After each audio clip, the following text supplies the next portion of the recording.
जय हिंद दोस्तों, बहुत बहुत स्वागत है हमारे YouTube चैनल पर। दोस्तों एफडी यानी कि फिक्स्ड डिपॉजिट सबसे सेफ, सबसे लोकप्रिय और सबसे प्रचलित इन्वेस्टमेंट का टूल है। आपको पता होगा, हमारे बुजुर्ग भी बोलते थे कि एक्स्ट्रा पैसा पड़ा है तो आप इसकी बैंक में एफडी करा लो, ताकि आपको कुछ इनकम भी आती रहेगी और आपका पैसा भी सेफ रहेगा। तो एफडी के ऊपर कब, कितना, किसको, क्यों टैक्स देना पड़ता है, एफडी के ऊपर टीडीएस के क्या रूल होते हैं, एफडी पर कोई सर्टेन एक फिक्स अमाउंट ऑफ रेट है जो जिसके ऊपर टैक्स देना पड़ता है, कब इनकम टैक्स डिपार्टमेंट आपको एफडी करवाने पर नोटिस भेज सकता है। मतलब एफडी और इनकम टैक्स से रिलेटेड जितने भी आपके डाउट्स हैं दोस्तों, वीडियो में क्लियर हो जाएंगे कि एफडी के ऊपर आपको कब टैक्स देना है, कब नहीं देना है। तो इस वीडियो के लास्ट तक जरूर बने रहें। लाइक, शेयर, सब्सक्राइब और फॉलो हमें जरूर करें। तो देर ना करते हुए चलिए दोस्तों वीडियो को स्टार्ट करते हैं। तो दोस्तों 1 अप्रैल 2024 से आपको पता होगा आपका फाइनेंशियल ईयर 24-25 स्टार्ट हो चुका है और इस फाइनेंशियल ईयर का जो असेसमेंट ईयर होता है वो होगा 25-26। तो इस तरह से 24-25 फाइनेंशियल ईयर के अंदर आपको क्या काम करने हैं, ताकि अगर आप चाहते हैं कि आपका टीडीएस ना काटा जाए तो आपका टीडीएस नहीं कटेगा। तो इस वीडियो के लास्ट तक आप जरूर बने रहें। सबसे पहले हम बात कर लेते हैं टीडीएस क्या होता है। If you earn specified income, एक ऐसी इनकम आप कमाते हैं जो कि स्पेसिफाइड है, इनकम टैक्स डिपार्टमेंट ने बता रखा है और ये इनकम आपकी एक लिमिट से क्रॉस कर जाती है। हालांकि हमने टीडीएस के ऊपर किस लिमिट के बाद कितना टीडीएस कटता है इसके ऊपर हमने डिटेल में ऑलरेडी वीडियो बना रखी है, वो भी आप देख सकते हैं। तो क्या होगा, आपको जो इनकम मिलेगी वो टीडीएस काटने के बाद मिलेगी और ये जो टीडीएस है ये जमा हो जाएगा इनकम टैक्स डिपार्टमेंट के पास आप ही के पैन कार्ड में। फॉर एग्जांपल, अगर आपको एफडी का ब्याज मिल रहा है, आपको कोई कमीशन मिल रहा है, आपको कोई ब्रोकरेज मिल रही है, कोई भी प्रोफेशनल फीस मिल रही है, और सबसे बड़ा एग्जाम्पल तो होता है दोस्तों सैलरी के अंदर भी अगर आपका कोई टीडीएस काटा जा सकता है। तो अब आप बात कर लेते हैं एफडी की। If you have invested amount in FD, तो स्पेशली हमारी ये वीडियो दोस्तों एफडी के ऊपर ही है, लेकिन ये रूल सभी की सभी जगह पर टीडीएस कटता है उनके ऊपर एप्लीकेबल होने वाले हैं। और आपने एफडी के ऊपर जो आपका ब्याज आता है दोस्तों 40,000 रुपये या उससे ज़्यादा आ जाता है, तो क्या होगा, वो बैंक होगा या पोस्ट ऑफिस होगा, वो आपका टीडीएस काटेगा 10% के हिसाब से और बाकी अमाउंट आपके जो एफडी के ऊपर ऐड हो जाएगी या आपके अकाउंट में आ जाएगी, जैसे भी आपने वहाँ पे एफडी के अंदर कम्युलेटिव, नॉन कम्युलेटिव जैसा भी आपने वो लिया था। अगर आपके पास पैन कार्ड नहीं है या आपने पैन कार्ड नहीं दिया था तो 10% की जगह दोस्तों आपका 20% टीडीएस काटा जाएगा। जब आपका पैन कार्ड ही नहीं है, एक तो टीडीएस ज़्यादा कट जाएगा और पैन कार्ड में वो जमा भी नहीं होगा, तो जमा नहीं होगा तो आप उसका रिफंड भी नहीं ले पाएंगे। तो ये आप ध्यान रखें, जहाँ भी आपका टीडीएस कटना है या नहीं कटना है, पैन कार्ड देना बहुत जरूरी है। और आपने अगर एक सीनियर सिटीजन है, सीनियर सिटीजन आपको पता होगा, अगर आपकी उम्र 60 साल या उससे ज़्यादा है तो आप एक सीनियर सिटीजन कहलाते हैं।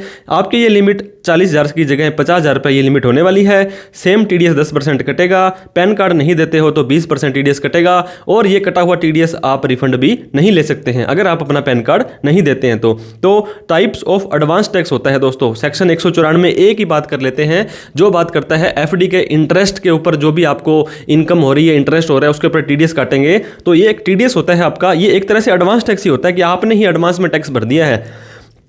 सपोज इंटरेस्ट आपका 60,000 रुपये आ रहा है दोस्तों, तो बैंकर क्या करेगा, 10% टीडीएस आपका 6,000 काट लेगा और बाकी के जो भी आपके 54,000 बचते हैं वो आपकी एफडी में ऐड हो जाएंगे। और उस पर आपको पता होगा, या तो आपको इंटरेस्ट मिलता है जैसे मान लो कंपाउंडिंग के हिसाब से, या आप चाहते हैं कि ये 54,000 रुपये आपके अकाउंट में आ जाएं, जैसे भी आपकी वहाँ पे कंडीशंस थी वो हो जाएगी। तो लेकिन आपकी इनकम ये 60,000 रुपये ही रहने वाली है। ऐसे नहीं है कि टीडीएस कट गया आपका 6,000 रुपये तो 54,000 रुपये इनकम हो जाएगी, आपकी इनकम 60,000 रुपये रहने वाली है। तो इस टीडीएस से आप कैसे बच सकते हैं, तो इसके 3 मेथड आपको बताने वाले हैं। सबसे पहले मैंने आपको बता दिया, सेक्शन 194A के अंदर आपका ये टीडीएस काटा जाता है। ये लिमिट जो होती है दोस्तों 40,000 रुपये या 50,000 रुपये। 40,000 रुपये जिस व्यक्ति की एज 60 साल से कम है, 50,000 रुपये जिस व्यक्ति की एज 60 साल से ज़्यादा है। 1 साल के अंदर अगर ब्याज कमाता है एक बैंक की सभी ब्रांचों में दोस्तों, उसका टीडीएस काटा जाएगा एक फाइनेंशियल ईयर के अंदर। आपको पता होगा 1/4/24 से लेकर के 31/3/2025 के बीच के अंदर अगर आपका ये ब्याज इतना क्रॉस कर जाता है तब आपका टीडीएस काटा जाएगा, अदरवाइज टीडीएस नहीं काटा जाएगा। तो आप क्या कर सकते हैं, try to do FD more than one bank. दोस्तों अगर आपने सपोज करो 10 लाख रुपए की एफडी करानी है तो आप क्या करें, एक तो बैंक ए में करवाएं और एक बैंक बी में करवाएं, 5 लाख की यहाँ करवाएं और 5 लाख की यहाँ करवाएं। सपोज करो 6% आपका यहाँ पे ब्याज मिलता है, तो 5 लाख का जो 6% हुआ वो 30,000 रुपये हो गया और यहाँ पर भी आपका 30,000 रुपये हो गया। तो वैसे तो आपका 60,000 रुपये टीडीएस कटना था, 60,000 के ऊपर 6,000 रुपये टीडीएस कटना था, लेकिन अब 30,000 रुपये ये भी 40,000 से कम है और ये भी 40,000 से कम है, तो ना तो बैंक ए टीडीएस काटेगा आपका, ना बैंक बी टीडीएस काटेगा। एक फाइनेंशियल ईयर के अंदर 40,000 50,000 रुपये से अगर आप दो अलग अलग बैंकों में एफडी कराते हैं तो इसके मैं 3 बेनिफिट आपको बताना चाहूँगा। सबसे पहले तो आपका टीडीएस नहीं कटेगा अगर आपका ब्याज 40,000 50,000 से ज़्यादा नहीं आता है तो। दूसरा, 5 lakh is secured by DICGC। दोस्तों एक ही संस्था होती है जो कहती है अगर बैंक डूब जाता है, बैंक खत्म हो जाता है, बर्बाद हो जाता है, और आपने मान लीजिए 15 लाख रुपए की एफडी एक ही बैंक में करा रखी थी, तो ये क्या होगा, आपका सिर्फ और सिर्फ 5 लाख रुपए ही गवर्नमेंट कहती है आपकी गारंटी है, हम आपको दे देंगे, और बाकी का 10 लाख रुपए आपका डूब गया।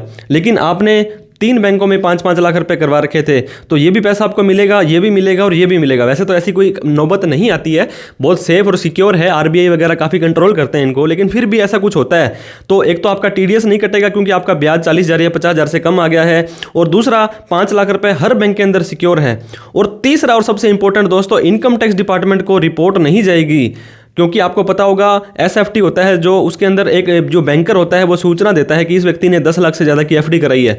फॉर एग्जांपल आपने 15 लाख की एफडी करा दी है, ये पैसा अगर आपका ऑन रिकॉर्ड है, आपका 1 नंबर का पैसा है तो कोई दिक्कत नहीं है, और आप आईटीआर भर रहे हैं, लेकिन आपने आईटीआर नहीं भरी और इस इनकम को, इस 15 लाख को आप एक्सप्लेन नहीं कर पाते हैं, तो इनकम टैक्स डिपार्टमेंट इस 15 लाख को अनएक्सप्लेन इन्वेस्टमेंट मान के आपके ऊपर काफ़ी सारा अच्छा खासा टैक्स इसके ऊपर लगा सकता है। तो इस तरह से आप अपना अलग अलग बैंकों में एफडी करवा करके भी टीडीएस से बच सकते हैं, आपका 5 लाख सिक्योर कर सकते हैं, और इनकम टैक्स के नोटिस से भी बच सकते हैं। ये मैंने आपको एग्जांपल दे दिया दोस्तों। 6% आपका एफडी है, मतलब 6 लाख की एफडी कराई 6% के हिसाब से तो 36,000 रुपये आपका होता है। तो इस तरह से 6 लाख की, अगर 18 लाख की एफडी करानी है तो 3 बैंकों में करा लें, बैंक आपका टीडीएस नहीं काटेगा और किसी भी तरह की दिक्कत आपको नहीं होने वाली है। और दोस्तों दूसरा, if income is more than 40,000 और 50,000, देखो एक बैंक की लिमिट है ये 40,000 रुपये या 50,000 रुपये। मैंने आपको बताया अलग अलग बैंकों में एफडी करा लो कि उसका ब्याज आपका 40,000 50,000 से क्रॉस ना हो, लेकिन आप तो कह रहे हैं मुझे तो एक ही बैंक में करानी है, तो दूसरा ऑप्शन आपको बताने वाला हूँ।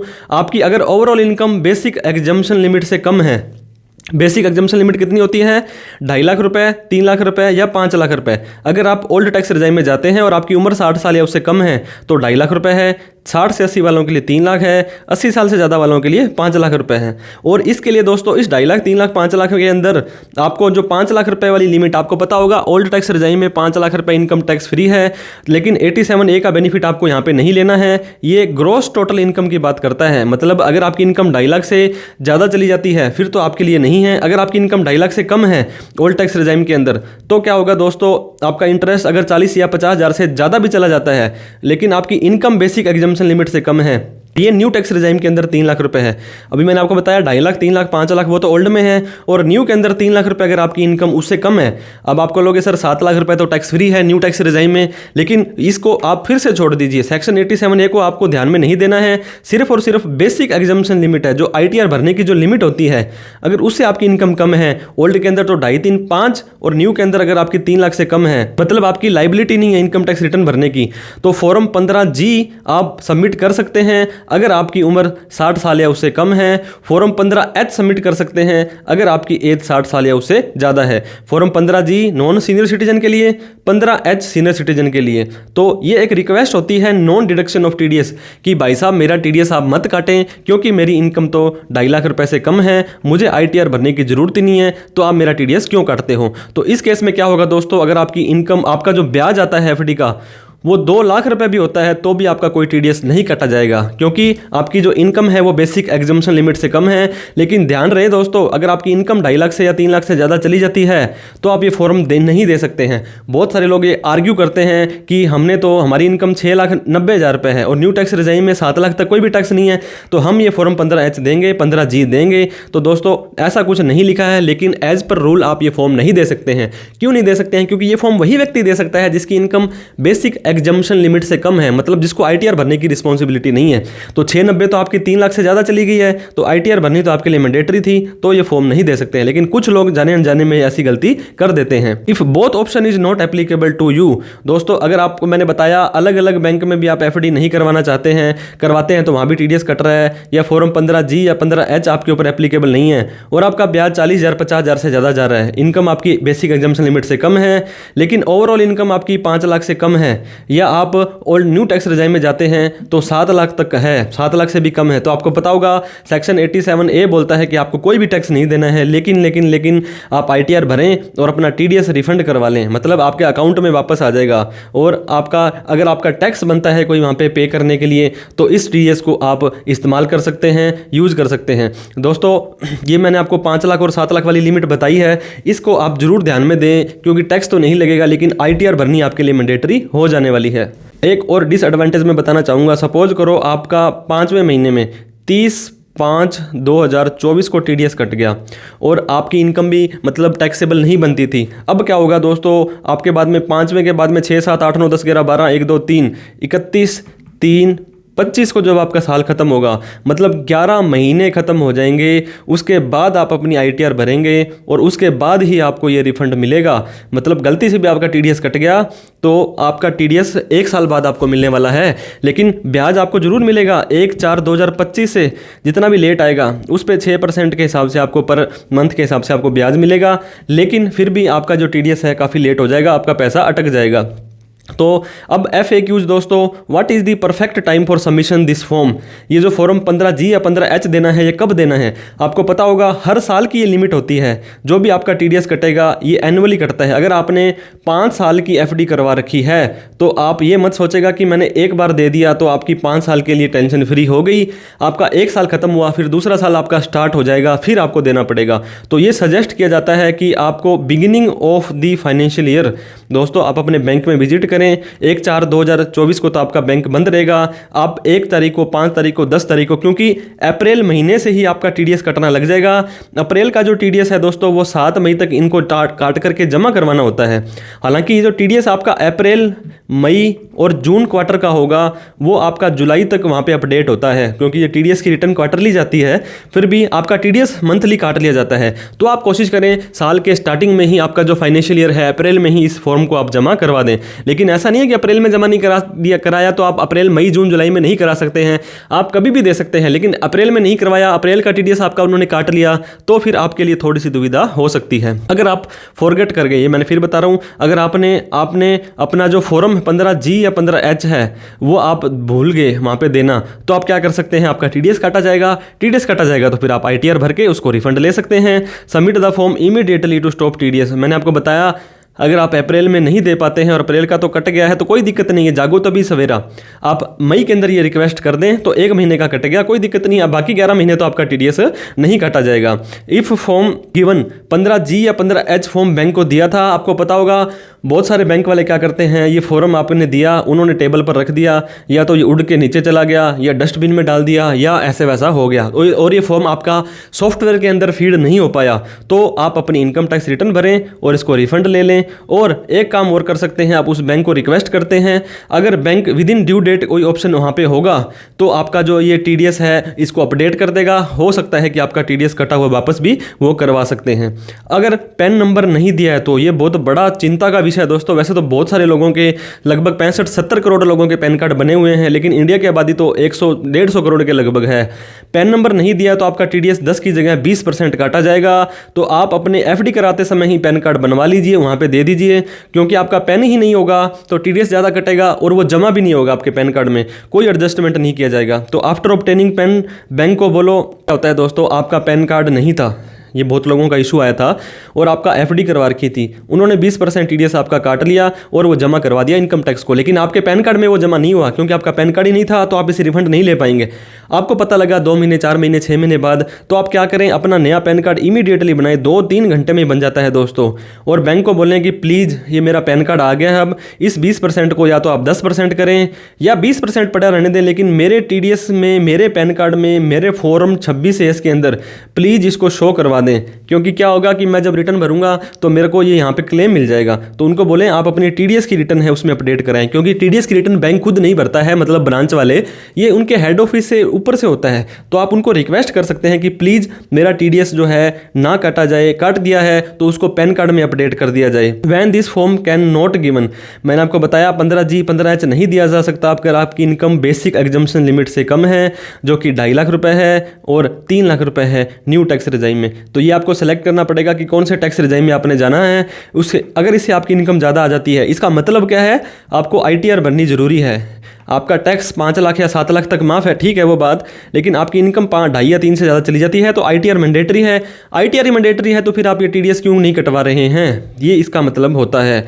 एक बार सबमिट कर दिया तो ये कब तक वैलिड रहता है, मैंने आपको बताया 1/4/24 को अगर आपने फॉर्म दिया तो 31/3/2025 तक ही वैलिड रहेगा। आपका लाइफ टाइम के लिए कोई भी एग्रीमेंट नहीं हुआ है। फिर आपको दोस्तों 1/4/25 को, नए साल को फिर से ये फॉर्म देना पड़ेगा। तो ये form need to be submit annually और आप अप्रैल में ही दे सकते हैं और फाइनेंशियल ईयर खत्म होने के बाद इस फॉर्म की वैलिडिटी भी खत्म हो जाएगी। Where to submit form 15G या 15H, इसको कहाँ दें दोस्तों, जो आपका TDS काट रहा है उसी को तो आपको देना पड़ेगा। फॉर एग्जाम्पल कोई प्रोफेशनल फीस मिल रही है, कोई सैलरी मिल रही है तो उनको देना पड़ेगा, बैंक में देना है, PF डिपार्टमेंट है तो वहाँ पे देना है। तो जो आपका TDS काट रहा है, बैंक अगर FD के केस में बैंक भी हो सकता है और आपका पोस्ट ऑफिस भी हो सकता है। तो जो आपका TDS काट रहा है EPFO को दे सकते हैं, कॉर्पोरेट बॉन्ड वाली कंपनी को दे सकते हैं, इंश्योरेंस कंपनी वाले इंश्योरेंस एजेंट को दे सकते हैं, पोस्ट ऑफिस में भी दे सकते हैं कि मेरा TDS भाई साहब ना काटा जाए।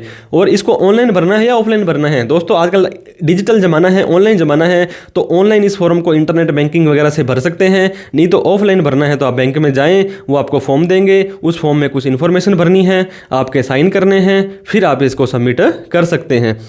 इसके बाद में दोस्तों बात करते हैं, do I have to submit form 15GH to the income tax department. देखो ये जो TDS काटा जा रहा है या बैंक के द्वारा या किसी थर्ड पार्टी के द्वारा काटा जा रहा है, इनकम टैक्स डिपार्टमेंट ने तो उनको रिक्वेस्ट की है, एक ड्यूटी लगा दी है कि आप किसी व्यक्ति को ब्याज देंगे तो TDS काट के देंगे, तो you don't need to submit this form directly to income tax department, क्योंकि आपको डिडक्टर को देने हैं, वो आपका TDS काटेगा, आपके TDS की रिटर्न भरेगा और इनकम टैक्स डिपार्टमेंट को अपने आप ही सूचना मिल जाएगी। अब एक NRI पर्सन दोस्तों नॉन रेजिडेंट ऑफ इंडिया होते हैं जो कि 182 दिन से ज़्यादा इंडिया से बाहर रहे थे, तो क्या वो फॉर्म 15G या 15H दे सकते हैं ताकि उनका भी TDS ना काटा जाए? तो इसका आंसर है simply no. NRI can't fill this form, क्योंकि रेजिडेंट पर्सन है वही फॉर्म 15G या 15H दे सकते हैं। What is the penalty for wrong declaration? अब आ जाती है मुद्दे की बात दोस्तों। आपकी इनकम थी 4 लाख रुपए और आपने ये फॉर्म भर दिया, आपकी इनकम थी बहुत ज़्यादा और आप गलती से मतलब ये डिक्लेयर कर रहे हैं, तो कोई भी रॉन्ग डिक्लेरेशन मेड की है, attract prosecutions and fine. Section 277 होता है दोस्तों इनकम टैक्स का, वो कहता है कि आपको अगर आप टैक्स चोरी कर रहे हो या आप इस तरह से गलत इन्फॉर्मेशन, गलत डिक्लेरेशन दे रहे हो तो आपको हम पेनल्टी लगा सकते हैं। 25 लाख रुपए की तक की इम्प्रिजनमेंट भी हो सकती है, जो कि 6 महीने से लेकर 7 साल तक का हो सकता है।